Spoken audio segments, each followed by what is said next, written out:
Ustadz, apa hak suami terhadap HP istri? Karena banyak pertengkaran gara-gara HP.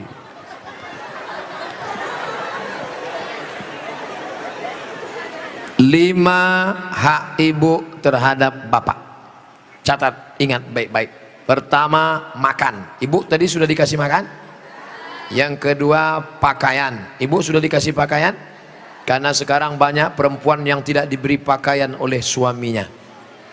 Tinggi istrinya 175 tapi dikasih kain cuma 50 cm. Kurang kain. Kadang belum selesai di tempat tukang jahit sudah dia ambil. Kadang kainnya panjang, resleting belum dipasang. Pas jalan kelihatan. Ustadz kok tahu? Saya ngelihat. Ibu sudah dikasih makan, ibu sudah dikasih pakaian, ibu diberikan tempat tinggal yang layak menurut kemampuan masing-masing. Sudah? Keempat, ibu mesti diberi pendidikan. Yang ngajar ibu ngaji, bapak. Yang ngajar ibu sholat, bapak. Yang ngajar ibu akhlak, bapak. Bapak adalah guru di rumah. Dan yang kelima adalah perhatian. Maka ibu selalu diperhatikan, dari mulai jilbabnya, dari mulai pakaiannya, termasuklah HP ibu diperhatikannya juga.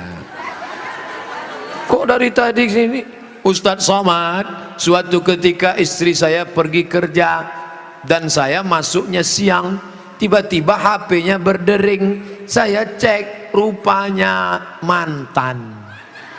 Dia cari lagi di FB dan mereka sudah jalan-jalan, Pak Ustadz. Hati saya selalu galau tiap hari. Jangan-jangan dia sudah buat ini, jangan-jangan dia sudah jalan ini, jangan-jangan sudah. Bayangkan menderitanya seorang laki-laki gara-gara HP istri yang sudah macam-macam. Gara-gara apa itu? Facebook, Twitter, BBM, WhatsApp, Instagram. Oleh sebab itu jaga ini masalah HP ini, jaga baik-baik. Nah, ini Ustadz Somad gak enak, selalunya HP perempuan aja. Oke, sekarang kita balik.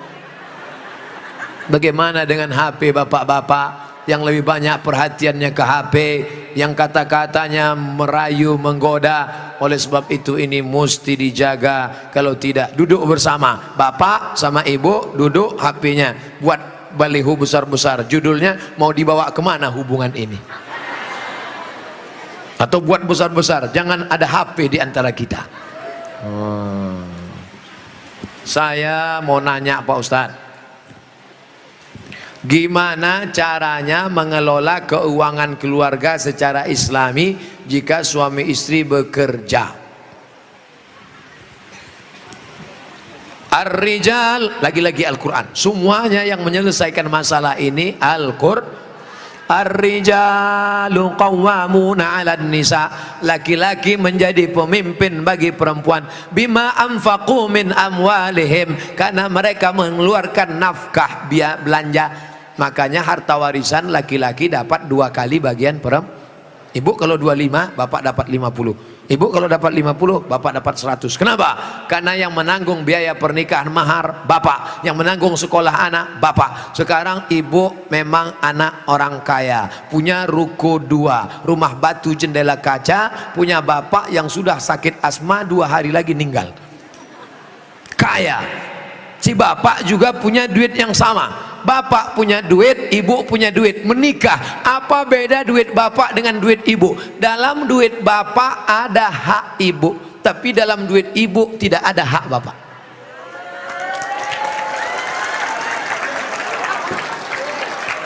Dalam uang bapak ada kewajiban nafkah untuk ibu, dalam duit ibu tidak ada. Tapi karena ibu cinta mati, maka ibu berkata, "Mas, aku tahu engkau kere, miskin, susah melarat, tapi aku sudah terlanjur cinta padamu. Jangankan uang ini, nyawaku pun kuberikan. Ambillah semuanya, dengan syarat jangan kau nikah lagi." Nah, sudah jelas batasannya. Jadi kalau ada ibu punya kontrakan, PNS, pegawai, punya gaji, ibu tetap ngomong ke suami, "Mas, aku mau kirim uang ini ke anak yatim, mau biaya anak pesantren, mau kasih wakaf beras 1 karung." Tapi ibu ngomong ke bapak itu bukan minta izin, karena uang itu memang punya ibu. Ibu ngomong sebagai adab, sopan santun, tata krama, budi bahasa. Jadi bapak jangan kegeeran. Dan ibu jangan kurang ajar. Mas, ini uangku, ini kos-kosanku, ini rumahku, terserah aku. Kamu mau ikut ya? Kalau enggak, lebih dari kamu bisa aku dapatkan. Jangan, luka hatinya. Galah patah boleh disambung, kaca retak boleh direkat, hati yang sakit kemana obat akan dicari. Nah, oleh sebab itu maka jaga. Saya sudah mengeluarkan untuk biaya keluarga sebagian, sedangkan sebagiannya saya ingin membantu saudara yang kurang mampu. Tapi kadang saya suka berbohong jika untuk membantu keluarga yang memang butuh bantuan. Ini yang nulis pertanyaan bapak apa ibu? Kalau bapak sudah berikan yang 5, makan sudah, pakaian sudah, tempat tinggal sudah, pendidikan sudah, perhatian sudah, sesuai dengan urf, wa ashiruhunna bil ma'ruf, berilah mereka pergaulan urf. Urf itu seperti layaknya, kira-kira layaknya standar orang daerah Pondok Aren itu perempuan diberi berapa, tidak terlalu kaya, tidak terlalu miskin, yang sedang-sedang, kira-kira diberi berapa standarnya, misalnya 3 juta 5 juta dia beri, maka sisanya itu terserah dia untuk yang lain, maka dia sudah menunaikan kewajiban. Urf, pengambilan hukum ada 10, Quran, hadis, ijma', qiyas, syar'u man qablana, saddu zara'i, qaulu sahabi, istihsan, istisab, urf. Urf, tradisi, kebiasaan. Berapa yang layaknya untuk daerah Pondok Aren? Semoga Ustadz selalu dilindungi Allah, amin. Bagaimana antum menyikapi beda mazhab, khilafiyah, firqah? Bagaimana dengan ayat Allah, wa'tasimu bihablillahi jami'a, wa'tasimu, bersatulah, bihablillah, dengan tali Allah. Yang dimaksud tali Allah itu Islam, Al-Quran dan Sunnah. Adapun ijtihad ulama berbeda-beda, tapi kita di Indonesia sudah disepakati 3, akidahnya Asy'ari, fikihnya Syafi'i, tasawufnya Sunni, Junaid al-Baghdadi dan Abu Hamid al-Ghazali. Saya ulang sekali lagi, Ahlus Sunnah wal Jamaah, akidahnya Asy'ari, fikihnya Syafi'i, tasawufnya Sunni, Abu Hamid al-Ghazali dan Junaid al-Baghdadi. Maka kita pegang yang itu. Saya belajar di Maroko 2 tahun, mazhabnya Maliki. Maliki Ahlus Sunnah, pertama Hanafi, nomor 2 Maliki, nomor 3 Syafi'i, nomor 4 Hambali. Keempat-empatnya Ahlus Sunnah. Tapi ketika saya pulang kampung, saya tidak bawa mazhab Maliki. Kenapa Ustaz tidak pakai mazhab Maliki? Andai saya pulang ke kampung, saya pakai mazhab Maliki. Mazhab Maliki kalau sholat tangannya lepas ke bawah, Allahu Akbar. Fatihahnya pakai baca kiraan Warsh, Alhamdulillahi Rabbil Alamin, Ar-Rahmanir Rahim, Maliki Yaumiddin. Mimnya pendek. Kemudian gak pakai bismillah, Allahu Akbar, Alhamdulillahi Rabbil Alamin, gak ada bismillah. Kunut subuhnya sebelum rukuk, walam yakul lahu kufuwan ahad, baca kunut. Kunutnya gak bunyi. Andai saya buat sholat subuh seperti ini di masjid dekat rumah saya, Allahu Akbar, Alhamdulillahi Rabbil Alamin, Ar-Rahmanir Rahim, Maliki Yaumiddin. Selesai sholat pasti jamaah komplain semua, tolong sholatnya diulang, tadi imamnya ISIS. Menimbulkan fitnah karena mereka tidak tahu. Di sini diajarkan qiraat sab'ah mutawatirah, ditambah 3 masyhurah, ditambah 4 syazah, 14 qiraat dipelajari di sini. Ditambah lagi nagham, bayati, soba, nahawan, sika, jaharka, bayati, ras. Faham mereka tajwidnya. Tapi tidak semua masyarakat ngerti. Andai anak pesantren Al-Qur'aniyah sholat di luar masjid, dibacanya qiraat lain, walam yakul lahu kufuwan ahad, maka makmum dengar, wah ini aliran sesat ini. Bukan berarti dia salah, tapi dia takut menimbulkan fitnah. Maka dalam masalah-masalah yang kita sepakati, mari kita berlapang dada. Adapun yang kita sudah berbeda, mari kita terima perbedaan selama dia masih Ahlus Sunnah wal Jamaah. Syekh Abdurrahman Sudes, Imam Masjidil Haram, selama di Makkah nggak pernah pakai bismillah jahar. Allahu Akbar. Bismillahirrahmanirrahim. Alhamdulillahi Rabbil Alamin Ar-Rahmanir-Rahim. Tapi begitu beliau jadi imam di Istiqlal, Allahu Akbar, Bismillahirrahmanirrahim. Loh, kok si Abdurrahman Sudes di Istiqlal pakai bismillah jahar? Dia tahu orang Jakarta mazhabnya Syafi'i. Mazhab Syafi'i bismillahnya jahar. Mazhab Hanafi Hambali bismillahnya sir. Bismillahirrahmanirrahim. Mazhab Maliki nggak pakai bismillah sama sekali. Ketiga mazhab ini Ahlus Sunnah wal Jamaah. Tapi kalau mayoritas masyarakatnya Syafi'i, jangan bawa mazhab lain karena khawatir memecah belah umat. Menjaga persatuan lebih diutamakan daripada mengamalkan mazhab. Begitu yang diamalkan oleh para ulama. Kan ulama mengkategorikan bid'ah ada dua, bid'ah hasanah. Pertanyaannya Ustaz, kan Rasul bersabda kullu bid'atin dhalalah, kullu bid'atin dhalalah wa kullu dhalalatin finnar. Hadis ini kata Imam Nawawi hadisnya umum, hadis umum. Tolong belikan saya ayam, tolong belikan saya ayam. Ayamnya umum, ayam penyet, ayam patah, ayam pop, ayam sungsang, ayam fried chicken, ayam panggang, ayam bakar, ayam kampung, ayam hutan. Ayam apa? Setelah di jalan dia bingung, ini ayam apa? Nelpon sekali lagi, ayam apa? Ayam pop. Maka yang pertama tadi umum dikhususkan oleh yang kedua. Begitu juga kata Imam Nawawi yang mensyarah hadis Sahih Muslim, kullu bid'atin dhalalah, semua yang bid'ah itu sesat, umum. Tapi kemudian dikhususkan oleh hadis man sanna fil islami sunnatan hasanatan, siapa yang membuat tradisi yang baik, falahu ajruha, dia dapat pahalanya, wa ajru man amila biha, dan orang lain yang melakukannya selama tidak bertentangan dengan Quran dan Sunnah. Nah, sekarang ada orang mendefinisikan bid'ah hanya dengan 5 jari. Kalau tidak dilakukan Nabi, bid'ah. Kalau sudah bid'ah, masuk neraka. Kalau begitu pembahasannya, nanti kamu bisa memasukkan sahabat Nabi dalam neraka. Contohnya, ada sahabat Nabi yang sholat dari Isya sampai subuh ayatnya kul huwallah. Walil maghdubi alaihim waladdallin amin. Kul huwallahu ahad Allahu samad. Rakaat kedua kul huwallahu ahad Allahu samad. Rakaat berikutnya kul huwallahu ahad Allahu samad. Rakaat berikutnya kul huwallah. Itu pernah enggak dibuat Nabi? Enggak pernah. Kalau dipakai definisi, kalau enggak dibuat Nabi bid'ah, berarti sholat pakai kul huwallah dari Isya sampai subuh bid'ah, masuk neraka.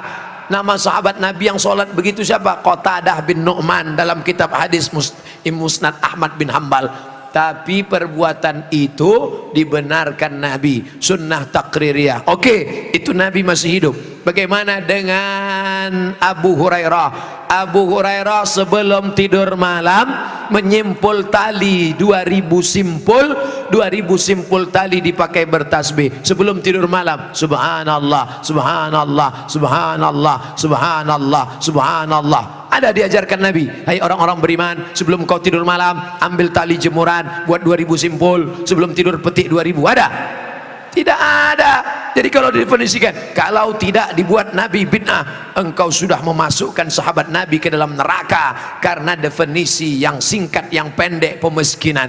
Oleh sebab itu ulama faham, sudah saya tulis lengkap dengan dalil-dalilnya, 444 halaman terkait masalah bid'ah. Tidak semudah itu saudaraku. Ada namanya Imam Ibnu Taimiyah. Imam Ibnu Taimiyah kalau selesai sholat subuh dia tidak keluar masjid, dia melihat ke atas membaca Al-Fatihah sampai terbit matahari. Bismillahirrahmanirrahim, alhamdulillahirabbil alamin, arrahmanirrahim, maliki yaumiddin, iyyaka na'budu wa iyyaka nasta'in, sampai terbit matahari. Itu tidak pernah dilakukan Nabi. Kalau dipakai definisi, kalau tidak dilakukan Nabi bid'ah, berarti Ibnu Taimiyah sudah membuat bid'ah karena membaca Al-Fatihah dari sejak sholat subuh sampai terbit matahari. Maka jangan katakan bid'ah kalau tidak dibuat Nabi bid'ah. Ini tidak betul. Yang betul adalah kalau tidak ada dalilnya bid'ah. Selama ada dalil hadis qauli, hadis fi'li, hadis takriri, perbuatan sahabat, qiyas, ijma', maka perbuatan itu tidak bid'ah. Bagaimana pandangan Ustadz dengan laki-laki yang berambut panjang? Apakah itu termasuk menyerupai perempuan? Saya belajar ke salah seorang syekh. Ketika itu ada yang nanya, "Syekh, apa betul Nabi Muhammad itu rambutnya panjang?"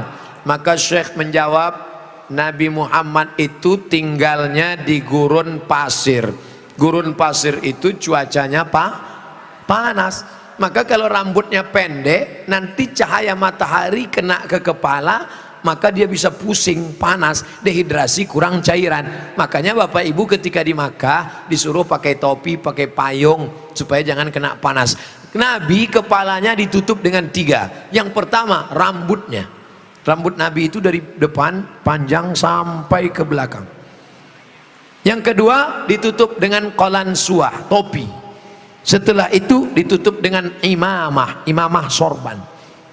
Kalau di atas kepala dililitkan namanya imamah. Kalau diletakkan di tengkuk namanya burdah. Kalau diletakkan di kepala seperti kerudung namanya ghutrah, bukan serben. Jadi Nabi kepalanya ditutupi dengan 3. Pertama rambutnya panjang sampai ke tengkuk, dari depan ini sampai ke tengkuk segini, tebal. Yang kedua qalansuah, kain penutup. Setelah itu baru sorban. Maka kita pun, kami pun ketika kuliah dulu di Arab pakai sorban. Pakai untuk apa? Supaya jangan kena panas terik. Musim dingin di bawah derajat 0, 5 derajat, 10 derajat, di bawah 0 dingin. Maka kepala juga ditutup pakai sorban. Sekarang kenapa Ustaz nggak pakai sorban? Saya sekarang kepanasan. Tapi saya tidak menyalahkan para habaib pakai sorban. Mereka mengikuti sunnah Nabi Muhammad sallallahu alaihi wasallam. Nah, jadi kalau ada laki-laki berambut panjang, tapi rasanya di tempat kita rambut panjang bukan untuk menutup kepala biar supaya jangan panas. Justru tempat kita makin rambut panjang makin kepanasan, ketombe. Jadi kira-kira rambut panjangnya kenapa? Kenapa rambut panjang? Ini. Tapi tidak semua yang berambut panjang itu karena mengikuti perempuan. Jadi tidak bisa kita hukum serta-merta kalau rambut panjang LGBT. Enggak. Maka yang LGBT itu kalau menyerupai perempuan, la'anallahul mutasyabbihin minar rijal bin nisa. Allah melaknat laki-laki yang menyerupai perempuan dan perempuan yang menyerupai laki-laki. Mudah-mudahan anak kita terjaga dari LGBT. Tapi sebetulnya LGBT itu nama yang terlalu keren. Orang malah bangga sekarang disebut itu LGBT, itu bangga. Saya tidak setuju dengan LGBT, tapi saya malu mau nyebutnya di depan para kiai. Boleh saya sebut? Jangan sebut LGBT. Buat sebut nama yang mengejek, merendahkan, menghinakan. Apa namanya? PLT, penyuka lobang tai. Itu yang cocok bagi mereka. Kotor, najis. Zaman Nabi LGBT ini hukumannya man wajadtumuhu ya'malu amala qaumi Lut. Kalau kamu menangkap ada orang yang melakukan perbuatan Nabi Lut, faqtulul fa'il wal maf'ul, pancung kepalanya, hukum mati. Untung dia hidup bukan zaman Nabi Muhammad. Kalau hidup zaman Nabi habis, selesai. Bapak Ibu yang dimuliakan Allah Subhanahu wa taala. Ustaz berani ngomong gini apa enggak takut nanti ditangkap bencong? Ngapain takut? Banyak yang bela saya. Tapi pas pulang nanti sendirian ngeri juga ini. Insyaallah wa ta'awanu 'alal birri wat taqwa, saling tolong menolong dalam kebaikan dan ketakwaan, wala ta'awanu 'alal itsmi wal udwan. Ingatlah saudaraku, ada satu kampung namanya kaum Sadum. Pernah dengar kata Sadum? Dari kata sadum inilah muncul istilah sodomi. Sodomi artinya perbuatan orang sadum, umat Nabi Lut. Bagaimana hukuman Allah? Ja'alna 'aliyaha safilaha. Bagian atas kami turunkan ke bawah, bagian bawah naikkan ke atasnya. Lalu kemudian amtarna alaihim, kami hujani mereka dengan apa? Hijaratan, batu-batu, min sijilin mandud, dari batu tanah liat yang dibakar di api neraka. Itulah sekarang di Yordania, tempatnya bernama Al-Bahrul Mayyit, bahru laut, mayit mati, Dead Sea, dead mati, sea laut, Dead Sea laut laut mati. Ngapa disebut laut mati? Karena airnya terlampau asin sampai ikan pun tidak bisa hidup di dalam. Orang kalau pergi ke laut mati ngapung di atas karena kadar garam yang tinggi. Nah, siapa yang punya kadas, kurap, kudis, gatal-gatal, mandi di situ sembuh. Di Yordania. Bapak Ibu yang dimuliakan Allah SWT, Pompei salah satu kampung yang diisi oleh homo. Lalu kemudian datang lahar dari bukit turun ke bawah, rata dengan tanah, sampai-sampai mereka berubah menjadi patung-patung batu karena ditimpa oleh lahar. Tidak sempat merubah ekspresi wajah. Ekspresi wajah orang homo yang mati dalam keadaan melakukan hubungan seksual terlarang tak sempat merubah dari wajah kesakitan dengan wajah penderitaan. Begitu yang dialami masyarakat Pompei. Oleh sebab itu kita berdakwah, mengajak bukan karena benci tapi karena ingin menyelamatkan supaya kita selamat. La ta'murunna bil ma'ruf, ajak mereka berbuat baik. Wala tanhauna 'anil munkar, larang mereka jangan sampai melakukan perbuatan mungkar. Kalau kamu diam saja, aku tidak khawatir, kata Sayyidina Ali, aku tidak khawatir tentang betul dan batil, batil dan betul, karena dunia ini isinya betul dan batil. Yang aku khawatirkan adalah ketika kebatilan merajalela, orang yang betul diam. Karena orang betul diam, maka orang batil menyangka betul, yang betul menyangka batil, batil betul, betul batil. Orang yang betul diam, ibu yang betul diam, bapak yang betul diam, yang batil berkuar. Akhirnya yang batil merasa betul, orang yang betul diam 1000 bahasa. As-sakitu anil haq syaitan akhras. Orang yang betul tapi diam melihat kebenaran diinjak-injak, dia adalah syaitan akhras, setan bisu. Begitu kata Imam Abu Ali Ad-Daqqaq yang dikutip oleh Imam An-Nawawi dalam kitab Al-Minhaj Syarah Sahih Muslim Ibn Al-Hajjaj. Maka bersuaralah saudaraku, anak-anak muda, lawan kemungkaran ini. Terus berperang dengan HP-mu. HP-mu adalah senjata, bukan menebarkan kebencian, bukan menebarkan hoax, tapi dalam rangka watawasau bil haq watawasau bis sabr. Allah.